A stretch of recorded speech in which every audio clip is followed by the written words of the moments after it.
ইপিবির এবং বাংলাদেশ ব্যাংকের রপ্তানি তথ্য গড় মিলে ক্ষোভ জানিয়েছেন গার্মেন্টস রপ্তানিকারকরা।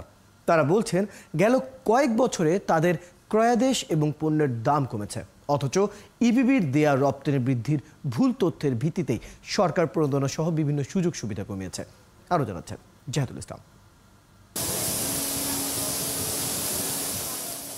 গেল কয়েক বছর ধরে চীন সহ অন্যান্য বড় প্রতিযোগী দেশের পোশাক রপ্তানি আয় কম ছিল।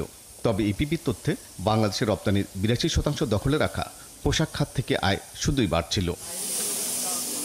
এই গার্মেন্টস মালিক বলছেন, করোনা পরবর্তী এবং রাশিয়া ও ইউক্রেন যুদ্ধে তার ক্রয়াদেশ কমেছে 30% এবং পণ্যমূল্য কমেছে 10 থেকে 12%। আমরা উদ্যোগতিতে নাই। ওভারঅল আমরা 22 সালে যেটা করেছি 23 এবং 24 সালে আমরা সেটা করতে পারতেছি না। যেখানে অর্ডারই নাই সেখানে গ্রোথ তো অবশ্যই কমবে। সর্বশেষ চলতি অর্থ বছরের জুলাই থেকে এপ্রিল এই 10 মাসে মোট রপ্তানি আয়ে ইপিবি তথ্য বলছে প্রবৃদ্ধি ছিল 3.93% এবং বাংলাদেশ ব্যাংকের সাথে তথ্যের ফারাক ছিল $14 বিলিয়ন বেশি। আগের অর্থ বছরগুলোতেও এই দুই প্রতিষ্ঠানের তথ্যে ছিল এমন বড় ব্যবধান। নিট গার্মেন্টস মালিকদের সংগঠন বিকেএমএর দাবি, রপ্তানি আয়ে ইপিবির ভুল তথ্য নিয়ে প্রশ্ন ছিল অনেক আগে থেকেই। 2022-এর নভেম্বরে যখন প্রথম $5.09 বিলিয়ন রপ্তানি দেখায় ইপিবি, সেদিনই কিন্তু আমি প্রতিবাদ করে বলেছিলাম এই রপ্তানি আমরা করি নাই, কারা করেছে জানি না, আমাদের সাথে হিসাবে মিলে না। এই গার্মেন্টস মালিক এবং সংসদ সদস্য বলছেন, ভুল তথ্যের ভিত্তিতেই মালিকদের প্রণোদনা সহ অনেক সুবিধা কমিয়েছে সরকার।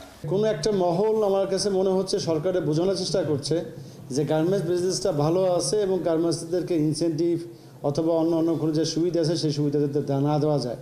তো আমি মনে করি যে এই কাজটা যদি বা ওই মহলের কথাগুলো যদি সরকার শুনে, তাহলে এই বিজনেসটা আস্তে আস্তে করে সরে যেতে পারে।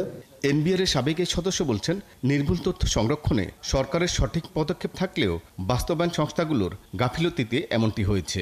সরকারের নিয়ম আছে যে রিকনসিলিয়েশন বা মিলিয়ে দেখতে হবে কত টাকা আয় হয়েছে, অ্যাকাউন্টেন্ট জেনারেল হিসাবে সেটা আছে কিনা। সেইটা হলেই তো তখন ইপিবি নেই, বাংলাদেশ ব্যাংক নেই, দেশে বিদেশে যেখানে যাক একটাই তো ফিগার হবে। তবে ইপিবির ভাইস চেয়ারম্যান 71কে জানিয়েছেন, নির্ভুল তথ্য নিশ্চিত করতে সংশ্লিষ্ট সংস্থাগুলোর সমন্বিত কাজের প্রক্রিয়া শুরু হয়েছে। জাহিদুল ইসলাম, 71, ঢাকা।